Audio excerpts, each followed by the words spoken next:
Welcome to KGOD, the world's favorite station, broadcasting today's highest consciousness to you live from eternity, commercial-free, with everyone's favorite DJ, God. Yay, God! The thing itself that knows what you love and leads you to it. Yes, a special shout out to our sponsors today: love, peace, joy, harmony, compassion, abundance, bliss, and love. When traveling, please be sure to check out our sister stations, KTRU, KIM, KLUV, and KONE. Today's broadcast is brought to you by the angels and the cosmic merry maids of the universe. Now don't turn that dial. Your celestial song is coming up next. Warning, listening to this program for prolonged periods may lead to sparkling light, overwhelming clarity, profound prosperity, and the peace that passes human understanding. Thank you for the echo. I don't know why that one always turns into the soccer announcer, but it just does. It does what it does, right? That's my talk in a nutshell. KGOD. We are tuned into KGOD right now, and I'm so grateful to be here with you on this day. I love it here.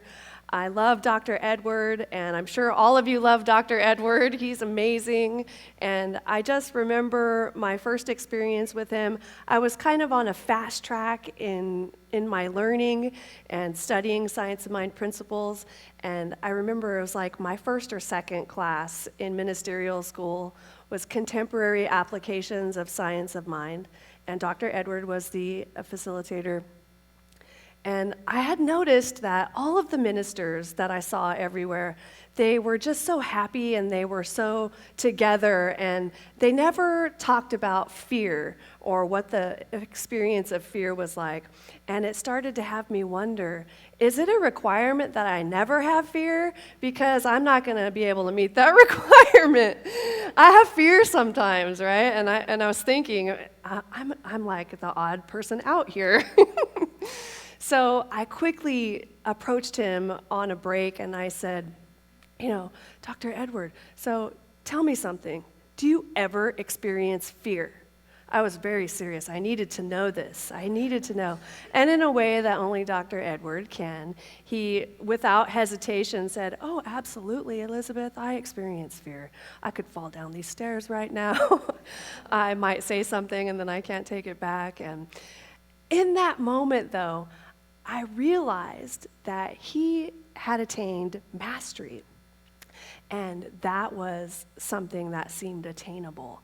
In other words, we can experience these emotions, we can experience feelings of fear, but to not act from those experiences, to not act from that fear in our lives, unless, of course, it's absolutely necessary and the fear is valid, right? But we can feel these and just let them pass and continue to tune in to KGOD. Yes? Yes. All right. On page 40 of the Science of Mind textbook, Ernest Holmes says, "We are immersed in an infinite intelligence that knows all things." And I love that. And now the thing is, we have got to be available to receive this intelligence. We've got to be available to receive these divine ideas, mentally receptive. And we can draw on the thing itself. We draw on this divine intelligence through the channel of our own minds. I think about it like a bank. I can't just go to the bank without having an account and expect to take a withdrawal out. Wouldn't that be cool? But I kind of have to have my own account that I make deposits in and withdrawals from, and that works out well. And the same is true here. Now, I want to share with you, when I first found Science of Mind back in 2003, I loved it. I'm from the Center for Spiritual Living San Jose with Dr. David Bruner. And it was awesome. I attended Foundations, and I was like, wow, this is what I've been talking about. And I couldn't miss a Sunday after that. And I attended Sunday services every week, and the next thing I knew, I was in the next class, and Next thing I knew, I was in practitioner training year 1. It was all happening so fast. And I was learning so much.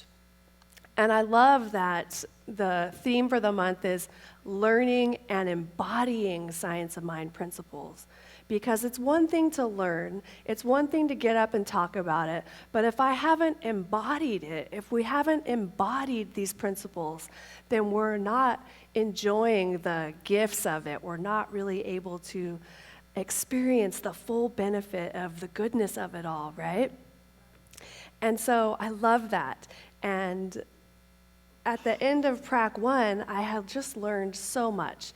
And I really felt like I needed to take some time to embody this stuff. I needed some time to really integrate it. And, embody is to give body to, so that I could have a reference point for these principles that I was learning, that all these powerful, amazing tools and laws and wonderfulness.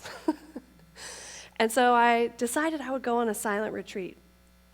Now, let me tell you that before the Science of Mind teaching, I would have never in my wildest dreams have even considered doing a silent retreat. And this was a 5-night silent retreat. And I was equipped. I felt like I really had the tools that I needed for myself. I knew that there was my God, the God of my understanding, loved me, and it was always here, and it wouldn't change one thing about me. It adored me. And so I was able to sign up for this retreat and go to it, and anytime any fear or anything came up, which it didn't, I knew, though, I could turn within and feel that love, which is so awesome. Well, I thought it was awesome.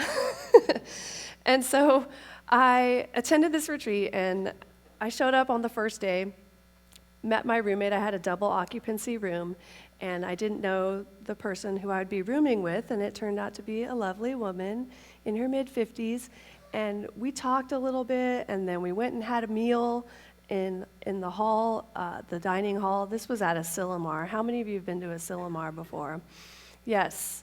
So great, about a quarter of you, just like the last service. So we're at Asilomar, and then we go into silence right after that meal. Now, here we are 4 days into the silence, and it's been a magnificent experience for me. So awesome. And it was the 5th day, and I really wanted to get up early that day and go to the meditation hall so that I could sit in one of the front 2 rows. They ask you to only sit in the front, one time while you're there, so that everyone gets to experience that. So I got up early, and I waited outside, and one of the leaders of the retreat, walked around the building and rang a Tibetan bell. And it was so beautiful. It's this ritual that they do. And ringing the bell is like calling you home, calling you into that place within. And I'm waiting in line. You can just picture me with pillows and blankets, because I'm going to be sitting in a folding chair the whole day, pretty much. And she gets back and opens up the doors, and I just before going in, this thought came through that said, oh, wouldn't it be sweet if I were to sit next to my roommate today? We've been in the silence together for nearly 5 days now, and we've been staying together, and it's been this beautiful experience, and we haven't said a word to each other, and it would just be such a sweet and very cool experience to have that. And that thought vanished as quickly as it came, and we went into the hall. And I was a little bit disheartened because the seats seemed like they were filling up really quickly already, and I kind of made a beeline, and I wasn't even thinking. My body was just leading the way, and I zigzagged. I spotted a spot like right in the middle of the second row, kind of right where you are. And I walked in and got over there, and I was very happy to be there. I placed my blankets and pillows down nicely, and they asked us to bow to the chair before we take our seat, bowing to the nothingness, and then turn to the stage and bow to the stage in reverence. And I did that, and I was so happy. I felt victorious. And I sat down in my chair and feeling good and just filled up and like, this is the best day ever. And I turned to my left, and guess who was sitting right next to me? My roommate. Yes, my roommate. And so that was just a beautiful, beautiful experience for me. It was like the absolute sweetness of that moment was like a kiss from the beloved presence, responding to me, responding to my call in a way that it always does, for all of us, right? And so after my retreat, I wondered, did I create this? You ever do that? How did I create this? And a little bit later, after some deeper contemplation, I was contemplating just the fullness and magnificence of this entire retreat experience. I realized that something powerful happened that day. And the powerful thing that happened was that I tuned in, that there is a divine intelligence, there's infinite intelligence that knows all things, and it has the answer to every question, and I tuned into it. A thought came, well, wouldn't it be nice if, and then Spirit led the way to it, and it manifested immediately. And I also realized, wow, I don't have to go out and make things happen. I don't have to force anything. I don't have to bulldoze my way. Wouldn't it be nice if, and then let Spirit lead the way. How beautiful. That seems so easy. That seems so easy. I was tuned into KGOD. I allowed the innate wisdom within me to lead the way without questioning. So we are immersed in an infinite intelligence that knows all things. And the invitation for you is to practice that as well. Wouldn't it be nice if, and then let Spirit lead the way. We are so blessed. We're so blessed. And the second, there's one sentence that really pulled on my heartstrings in the What It Does section of the Science of Mind, and that was on page 41, paragraph 3. It says, very short sentence, we look too far away for reality. We look too far away for reality. We have the same power in our individual lives that God has in the universal. And there is one nature diffused throughout all of nature, one God incarnated in all. And wouldn't it be nice if we could recognize that and be present and so tuned into KGOD all the time that we realize where it is. It's in you, it's in me, it's in the chair, it's in the person sitting next to you. The very same stuff. It's so cool. Another experience that I had on the silent retreat, I had a great time. I was out on the deck of the main lodge, and it's like a wooden deck. I'm out there and on a break, so we would do a 40-minute silent sitting and then a 30-minute break. And I was out there journaling, and there was something about the day, it was very vivid, and it was just a vibrant day. The sky was so blue, and the sun was shining perfectly, and I could see the ocean out in the distance, and it was just sparkling and beautiful. The huge oak trees all around at Asilomar were amazing and majestic. And then there were these little caterpillars. These green little caterpillars, hundreds of them. And they were like writhing around and twisting about. And I'm sitting here journaling, and I'm 4 days into silence. I'm fascinated by these caterpillars, like, whoa, what's happening here? And it was like, they're a symbol of transformation, yes?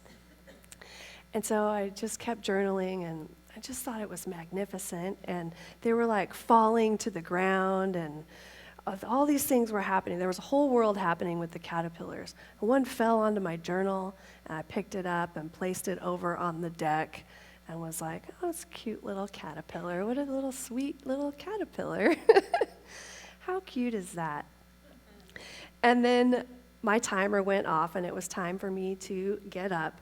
And just as I gathered my things and I was about to stand up, I heard the voice, and it's God's voice, And God's voice always occurs to me like my voice, not like the voice of Morgan Freeman, although that would be pretty cool. And it said, "Be careful, you'll step on your own head."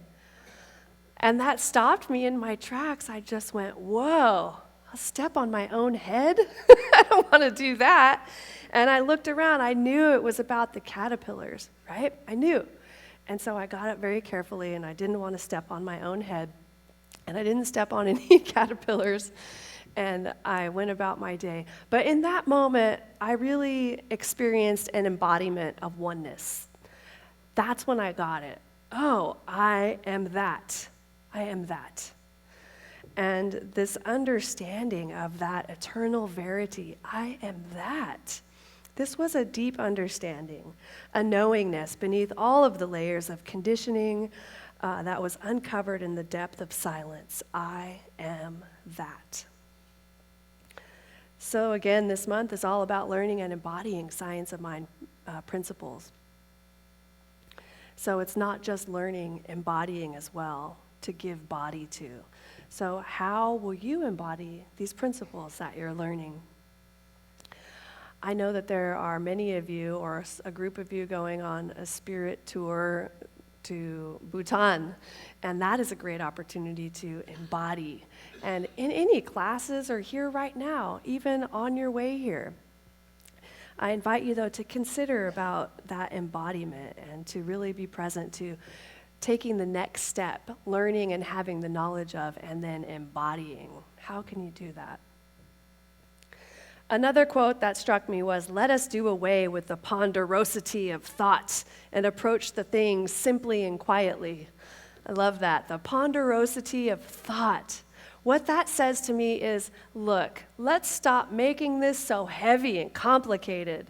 Let's stop overanalyzing and stop overthinking it so much. And let's just let go of intellectualizing the spirit and begin to spiritualize the intellect. Let's begin to really understand that, yes, there is a divine intelligence back of all things, and it is the same intelligence that causes the planets to spin, that causes this planet to spin at 585,000 miles per hour, and we're moving through space right now, but we're just sitting here. Well, you're sitting, I'm standing, but we're here. That's fascinating, isn't it? It's like, whoa. Wow. And if it were to stop spinning, we'd go flying out into space. And that wouldn't be good. So we're glad about that, right? Very glad.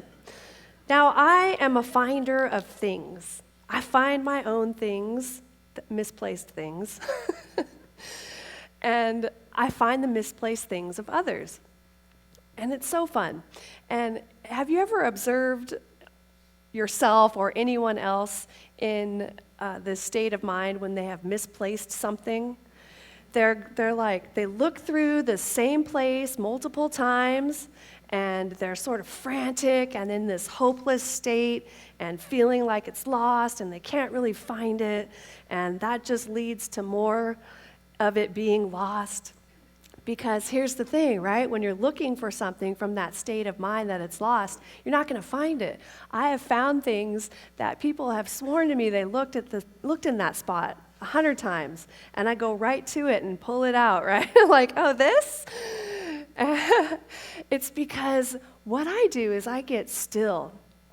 I just sit down, get quiet, get present, and let the thoughts pass through my mind, especially letting that feeling and that urge and desire within me that wants to go ransacking and tearing things apart. I've got to let that go.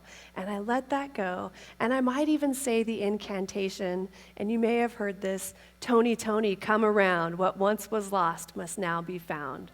Have you heard that one? Well, there you go. It's a new one for you. "Tony, Tony, come around. What once was lost must now be found." Who is Tony, you might ask? Well, Tony was St. Anthony of Padua. And he is the patron saint of lost or stolen articles. And he was a very powerful Franciscan preacher and teacher, and very well loved in the Catholic Church for obvious reasons. He found things. That's so cool. Now, I am no saint, But I can tell you that there is a spiritual, thank you, there is a spiritual lesson here. There is most definitely a spiritual lesson here.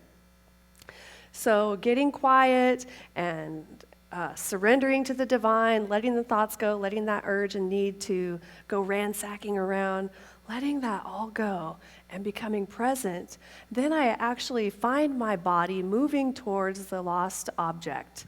And then I just kind of pull it out. It doesn't involve thinking, it doesn't involve analyzing or a ponderosity of thought. It just goes. There is an innate wisdom. We are tuned in to divine intelligence all the time. So the lesson is this: it's not about the saint. It's my innate wisdom, and it's your innate wisdom. It was so cute. I shared this with my congregation, and I had one member one Sunday. The next week, she said, well, I lost my keys, and I was going to call you because you're the finder of things. And she said, and as soon as I thought about calling you, I found it. And I said, exactly. I'm the finder of my things. I can find other things for people close to me, but you are the finder of things in your life. You have access to the very same divine intelligence. We've just got to tune in to this intelligence. It holds the blueprint for everything, this divine knower. It has the answer to every question, and we are always connected and directed by our source. Our task is to tune into that, to tune into it, and allow it to guide us and direct us. So, thank you for tuning in to KGOD, all spirit, all the time, commercial free. Keep tuning into KGOD, and you will learn to accentuate the positive, let go of the negative, which leads to a successful, optimistic, happy, and fulfilled life. Today's broadcast was brought to you by the angels and the cosmic Merry Maids of the universe. We hope you enjoyed hearing your celestial song of love, hope, peace, joy, wisdom, prosperity, and bliss.